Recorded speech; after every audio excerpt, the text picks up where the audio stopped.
Hey, welcome back. Today, we're going to jump into one of the biggest, most fundamental questions in our new AI-powered workplaces, trust. I mean, think about it. As AI starts to feel less like a simple tool and more like a genuine partner, how in the world do we build the confidence we need for that collaboration to actually work?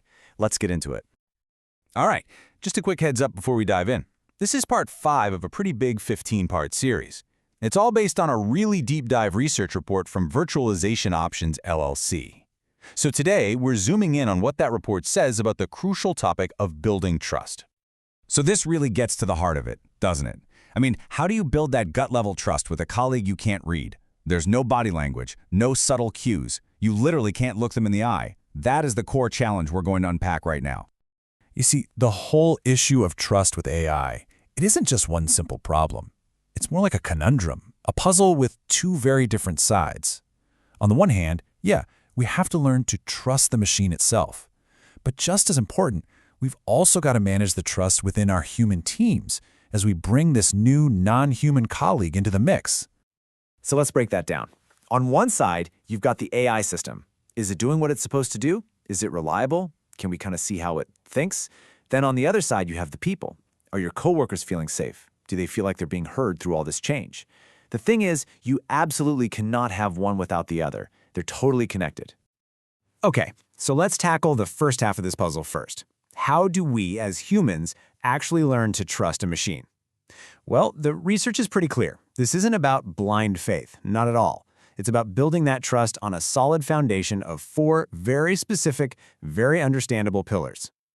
And here they are. First up, transparency. We can't trust a black box. That's a non-starter. We need some insight into its logic. Second, reliability. It just has to work, consistently and accurately. Third, and this one is a huge deal, clear boundaries. We have to know exactly what the AI is responsible for and what it's not. And finally, accountability. If, or when, something goes wrong, someone has to be responsible. It's a real framework for building confidence, not just crossing your fingers and hoping for the best. And that brings us right back to that third pillar, boundaries. Check this out. Research from Workday found a direct line between setting clear roles for AI and actually getting better results. It makes total sense, right? When people know exactly where the lines are drawn, that anxiety drops and they're way more likely to get on board. See? It all comes down to clarity. Let's look at a real-world example. Workday's AI recruiter agents. Notice how clearly the work is divided? The AI handles the heavy lifting, the administrative stuff, screening resumes, scheduling, sending emails.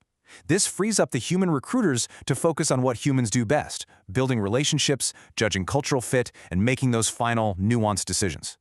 This isn't about replacing people, it's about augmenting them. And that clarity is what builds trust and excitement, not fear. Okay, so we've got a framework for trusting the machine. But like we said, that's only half the battle. So now, let's pivot to the other side of this conundrum, which is maybe even trickier, managing all the complex human dynamics that show up when AI joins the team. This statement from the research really just hits the nail on the head.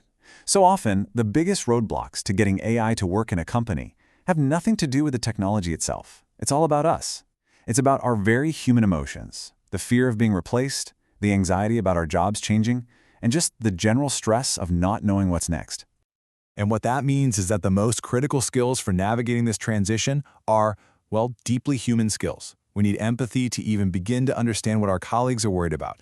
We need to be able to actively listen to their concerns, and of course, we need open communication and collaboration so we can figure out this new way of working together. All those skills we just mentioned, empathy, listening, collaborating, they do more than just build goodwill. They build the absolute foundation for trust within the human team. And that foundation has a name, psychological safety. It's the feeling that you can speak up, ask a dumb question, or raise a concern without getting shut down. Without that, your team will never feel safe enough to experiment, to give honest feedback, or to truly embrace this change. It is non-negotiable. So, how do we actually do all this? How do we put it all together?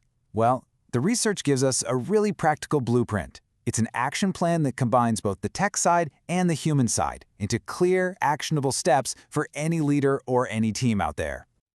Think of this 5-stage process as your roadmap. You start with open communication, being honest about what AI can and can't do. Then you show its value with some small, low-stakes wins. Critically, you have to integrate feedback to prove you're actually listening. Then you celebrate the shared successes to build momentum. And by doing all of this consistently, over time, that's how you deepen the trust. It really is a marathon, not a sprint. And that leaves us with this final thought to chew on. After looking at both sides of this trust conundrum, the report leads to a pretty powerful conclusion. What if the real secret to trusting AI isn't buried in some complex algorithm, but it's actually found in our own ability to be clear, to be empathetic, and to communicate well with each other? Something to think about. Thanks for watching.